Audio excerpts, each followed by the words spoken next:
Di Kabupaten Aceh Jaya. Hujan kali ini menyebabkan banjir di sejumlah desa di Kecamatan Tenom dan Pasir Raya hingga menggenangi Jalan Nasional Banda Aceh Melabuh. Nasional Banda Aceh Melabuh tepatnya di Desa Gampung Baru, Kecamatan Tenom, Aceh Jaya digenangi banjir luapan.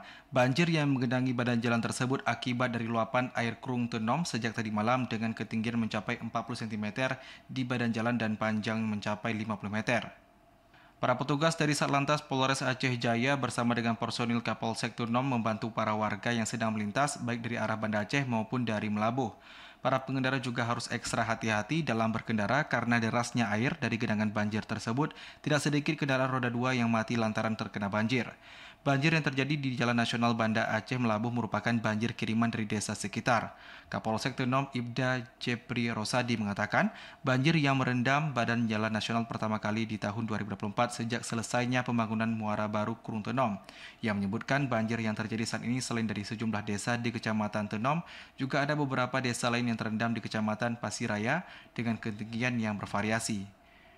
Saya rasa ini dari susulan dari arah Pasir Raya ke Krung Tenom. Untuk kondisi lalu lintas, alhamdulillah masih bisa dilalui. Untuk personil kita masih tetap melakukan pengaturan arus lalu lintas.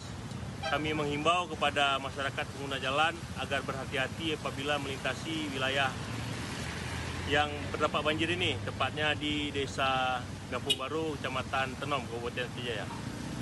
Hingga saat ini pihak BPBK Aceh Jaya masih melakukan pendataan di lapangan. Masyarakat Aceh Jaya dihimbau untuk tetap berhati-hati dan siaga karena saat ini masih dilanda cuaca ekstrim.